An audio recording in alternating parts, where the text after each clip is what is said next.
और मेरे mom dad भी यहाँ पर उमरगांव आ चुके क्योंकि मैं बिल्कुल मुंबई नहीं जा पा रहा था। और हम मुझे भी मम्मी पापा को देखना था, मम्मी पापा भी मुझसे बहुत डेस्परेटली मिलना चाह रहे थे। तो वो यहाँ पर आ गए थे और 4-5 दिन यहाँ पर रहे थे। हमने अच्छा टाइम स्पेंड किया था। मम्मी पापा को मैंने शूटिंग दिखाई। बसंत और मैं घंटों बातें कर सकते हैं और किसी भी टॉपिक पर बात कर सकते हैं। और मेरे और पसंद के जो टॉपिक्स ऑफ कॉन्वर्जेसन है वो इतने वेरीड है। और लाइफ में अगर आप मैं जब भी उन्हें मैं प्राची से बात करता हूँ या प्राची को बात करते हुए देखता हूँ तो वो बहुत ही सॉफ्टली, बहुत ही हम्बल वे में लोगों से बात करती है और बहुत ही धीमे आवाज़ में बात करती है वो। तो और हर सिचुएशन को, हर सीक्वेंस को शूट करने में मैंने कहीं ना कहीं बहुत इन्जॉय किया है। चुनौतीपूर्ण उनके जीवन में सबसे बड़ी स्थिति सीता हरण एक ऐसा समय है जो उनके लिए बहुत कठिन रहा होगा, काफ़ी पेनफुल रहा होगा उनके लिए, क्योंकि वो एक तो वनवास के आखिरी साल में सीता जी का हरण हुआ था। मेरे लिए तो हर सीक्वेंस, चाहे वो राम रावण का युद्ध हो, मेरे सीन्स लक्ष्मण के साथ हो या मेरे सीन सीता के साथ हो, मेरे लिए सारे के सारे सीक्वेंसेस, हर सीन मेरे लिए मेरे दिल के बहुत करीब रहा है। तो दोस्तों मुझे उम्मीद है कि इस बार का इंटरव्यू आपको काफ़ी पसंद आने वाला है, क्योंकि इस बार थोड़ा हमने हंसी मजाक कम किया और सीरियस बातों को ज़्यादा लिया है। क्योंकि बहुत सारे फैंस मुझे ये भी बोल रहे थे कि मैम एक ही तरह के बहुत सारे इंटरव्यू में देखने को मिल रहा है, इस बार थोड़ा कुछ अलग पूछे। तो मैंने इस बार कोशिश किया है सुजय की मम्मी पापा के बारे में, उनके फ्रेंड्स के बारे में, उनके 4M फ्रेंड्स के बारे में पूछने की, जिसका जवाब उन्होंने बेहद ही ईमानदारी से दिया, जैसे कि वो हमेशा मेरे इंटरव्यू में देती हैं। तो आपको बहुत पसंद आने वाला इंटरव्यू पूरा देखना, और मैंने पूरा पोस्ट कर लिया है इसको। आपको इस इंटरव्यू की सबसे अच्छी बात कौन सी लगी ये मुझे कमेंट सेक्शन में ज़रूर बताना। और हाँ, अगर इंस्टाग्राम पे स्टोरी डालेंगे तो मुझे ज़रूर मेंशन करना दोस्तों, और सारे फैंस को, ताकि पता चले कि सूर्य का इंटरव्यू पोस्ट हो चुका है। मुझे इंतजार रहेगा आपके मेंशंस का, आपके कमेंट्स का, और मैं सबके कमेंट ज़रूर पढ़ूंगी, कोशिश करूंगी उसको आगे पहुंचाने की, आपके प्यारे प्यारे कमेंट। तो जल्दी से कमेंट करो, अगर चैनल को सब्सक्राइब नहीं किया तो वो भी कर दो, और इंटरव्यू का मजा लो दोस्तों। जब सबसे पहले हमको पता चला कि हमारा शो अब सोनी टीवी से सोनी सब पे शिफ्ट हो गया है और अब ये शो का टाइम स्लॉट चेंज हो गया है, ये मंडे टू सैटरडे हो गया है, तो हम सब बहुत खुश थे और बहुत एक्साइटेड थे ये सुन के, क्योंकि कहीं ना कहीं इसमें जो प्यार हमें लोगों से मिला, और कई सारे ऐसे थे, हमको मैसेजेस आते थे जो नहीं चाहते थे कि ये शो बंद हो, ये शो कंटिन्यू हो, और क्योंकि लोग रामायण देखना चाहते हैं और इस रामायण से बहुत मतलब दिल से जुड़ गए थे। तो जब हमको पता चला कि शो अब सोनी सब पर आएगा तो हम सब बहुत एक्साइटेड थे। और जहाँ तक प्रेशर का सवाल है, प्रेशर तो बिल्कुल भी हमें फील नहीं हो रहा। इनफैक्ट बहुत ज़्यादा ग्रैटिट्यूड है अंदर से, क्योंकि कहीं ना कहीं ये लोगों का प्यार है, उनका सपोर्ट है, उनका अफेक्शन है, जिसके कारण ये शो अब एक नए मंच पर आने वाला है, सोनी सब पर आने वाला है। तो हमारी टीम पूरी की पूरी बहुत एक्साइटेड थी, बहुत खुश थे ये न्यूज़ सुन के। और बिल्कुल भी प्रेशर नहीं है, क्योंकि जितना प्यार हमको लोगों से मिला, जितना सपोर्ट मिला, एज श्री राम मुझे लोगों ने एक्सेप्ट किया, तो मेरे लिए बहुत बड़ा मेरे कॉन्फिडेंस को बूस्ट मिला इस चीज़ से। और मुझे पूरा भरोसा है कि जो आगे की जर्नी जो इस शो की अब सोनी सब पर आएगी, वो उस मंच पे भी, और आगे की कहानी को भी लोग उतने ही चाव से देखेंगे जितना कि अब तक देखते आए हैं, और उतना ही प्यार देंगे हमें।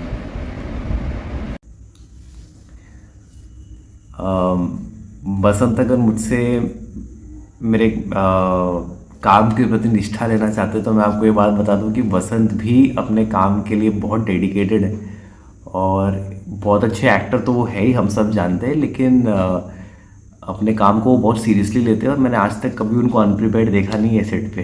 तो मुझे अगर बसंत से कोई क्वालिटी लेनी हो तो वो मैं लेना चाहूँगा कि उनकी जैसी अच्छी हिंदी करना चाहूँगा। उनकी हिंदी वोकैबुलरी बहुत अच्छी है, और जब भी मैं किसी भी शब्द का मीनिंग उनसे पूछता हूँ तो उसे बसंत को उस वर्ड का मीनिंग पता होता है। तो मैं उनसे हिंदी वोकैबुलरी उनकी लेना चाहूँगा। और प्राची से मैं लेना चाहूँगा कि प्राची बहुत ही सॉफ्ट स्पोकन है रियल लाइफ में। अगर आप मैं जब भी उन्हें मैं प्राची से बात करता हूँ या प्राची को बात करते हुए देखता हूँ तो वो बहुत ही सॉफ्टली, बहुत ही हम्बल वे में लोगों से बात करती है और बहुत ही धीमे आवाज़ में बात करती है वो। तो मैं इनफैक्ट कई बार जब बात करता हूँ अपने इर्द गिर्द अपने दोस्तों से तो थोड़ा सा एक्साइटेड हो जाता हूँ, थोड़ा सा हाइपर हो जाता हूँ, लेकिन मैंने प्राची को कभी ऐसा देखा नहीं है।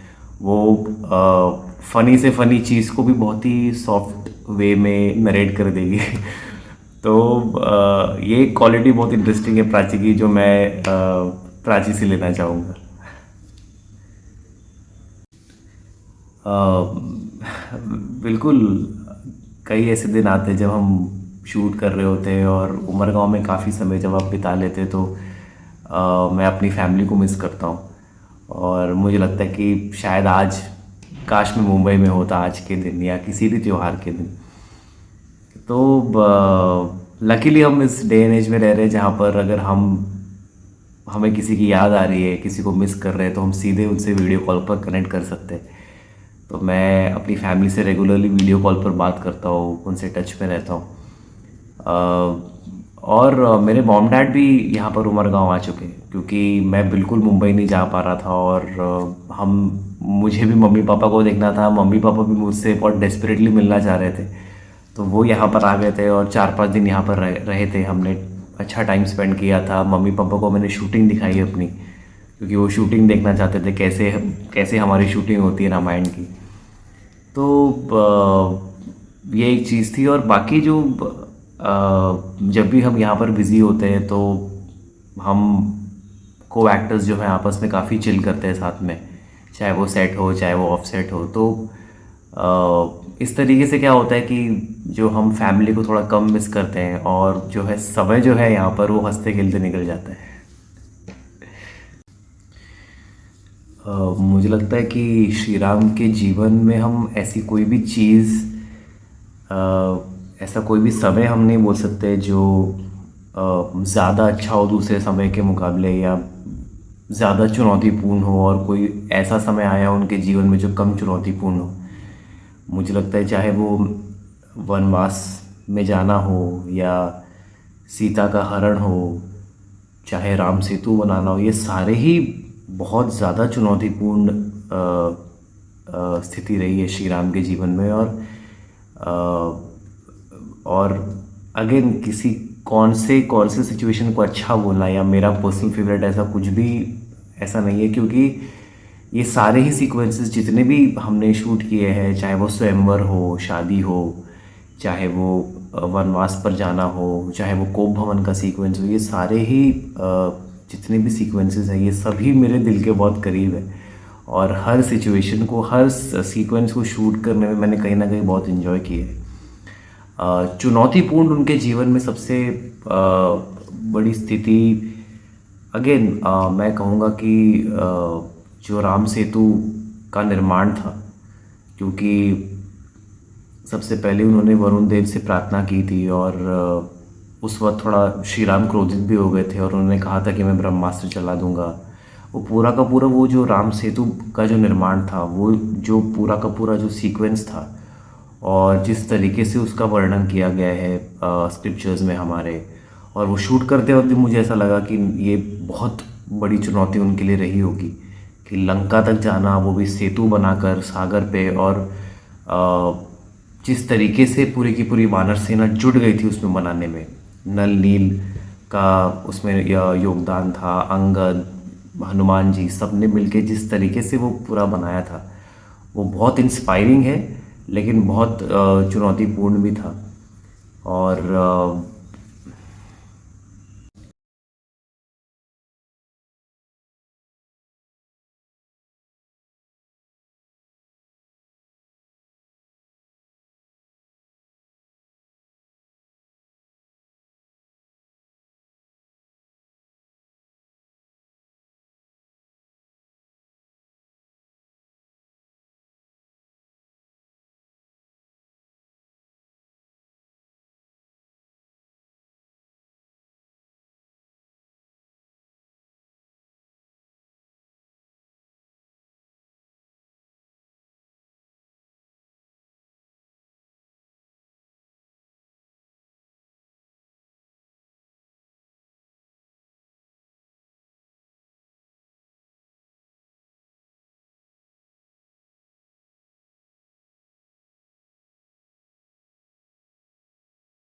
एक टेलीविज़न शो के लिए बहुत इम्पॉर्टेंट होती है। मुझे लगता है टीआरपी ही है जो एक शो की जो लाइफ है वो डिसाइड करती है कि ये शो अब बंद होगा या 1 साल के बाद बंद होगा।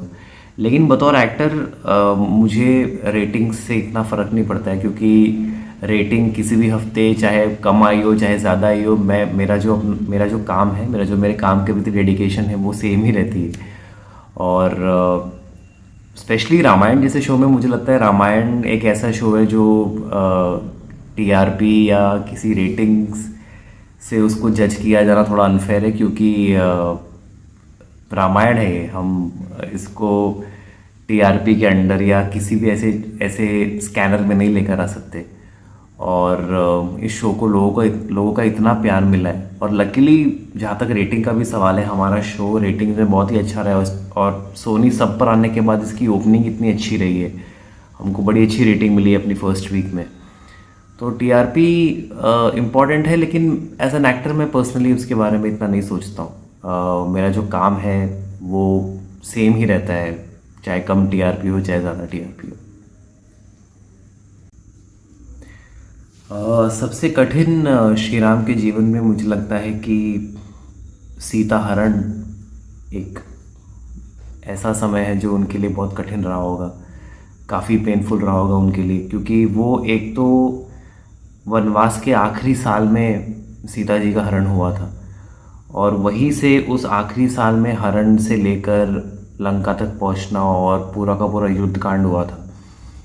तो सीता जी के हरण से लेकर रावण वध तक मुझे लगता है ये पूरा का पूरा समय श्री राम जी के लिए बहुत ही ज़्यादा कठिन, बहुत मुश्किल रहा होगा, और इमोशनली भी उनके लिए बहुत टफ रहा होगा, क्योंकि ये वही टाइम था जब लक्ष्मण मूर्छित हो गए थे, और ऐसी स्थिति आ गई थी कि शायद लक्ष्मण की मृत्यु हो जाए, लक्ष्मण जी की मृत्यु हो जाए। और अब वो चीज़ श्री राम को जो उसका गिल्ट फील हुआ होगा कि मेरे वजह से आज मेरा लक्ष्मण, मेरा भाई आज ऐसी स्थिति में है, वो मरणासन स्थिति में है। तो ये एक के बाद एक जो उनके लाइफ में सेटबैक्स आ रहे थे, मुझे लगता है ये पूरा का पूरा समय बहुत श्री राम जी के लिए बहुत कठिन रहा होगा।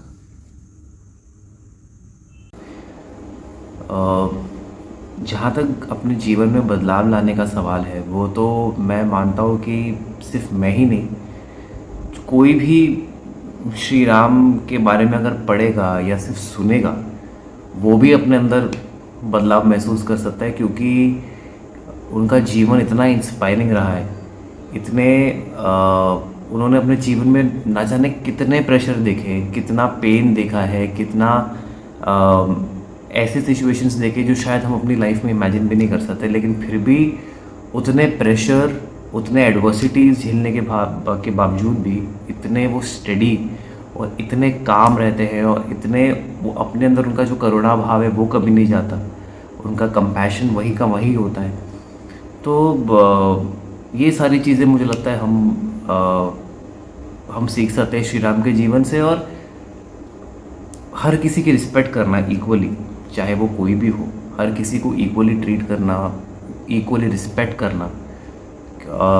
और मैंने अपने जो अंदर जो बदलाव महसूस किया है वो ये है कि जब भी मेरे जीवन में कोई आज के डेट में कोई भी सिचुएशन, कोई भी ट्रिकी सिचुएशन अगर आती, तो मैं हमेशा अपने आप से यही सवाल पूछता हूँ कि मेरी जगह पर अगर श्री राम होते तो क्या करते, वो किस तरीके का एक्शन लेते।